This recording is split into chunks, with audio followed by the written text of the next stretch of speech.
I'm going to share one more story with you about a girl I encountered in the Philadelphia area. God bless her. I was giving a talk about chastity, and she came up to me at the end of the talk and she said, "Lindsay, I believe everything that you say is true. I believe this makes sense to me. I want to live it.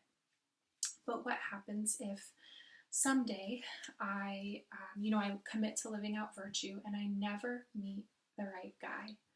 I never meet a guy who also has had those same standards for himself.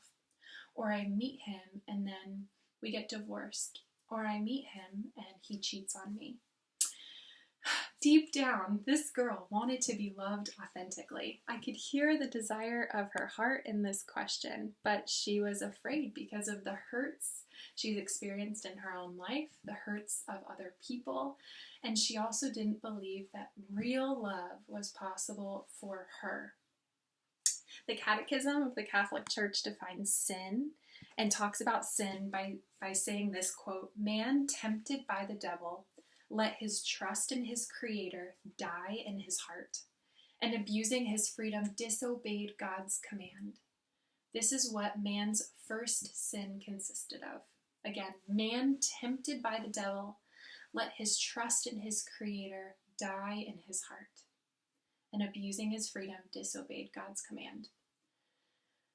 And when I think about that story with that girl, and I think about the lives of my family and friends sometimes, I think about the fact that all of us, because we're broken and wounded, we need to ask ourselves that question. We need to ask ourselves, how have I let the trust in my Creator die in my heart?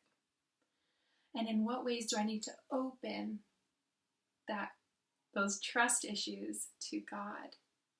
To believe that He has created me by love, for love, to love. That He has a plan for my life. We all know the scripture verse, Jeremiah 29:11, that says, "For I know the plans I have for you, declares the Lord, plans to give you a future filled with hope." Now, He's not just speaking generally about your life and your future. He's speaking also about how He has dreamed for you to spend your love. And in that way will bring you so much joy and peace and fulfillment.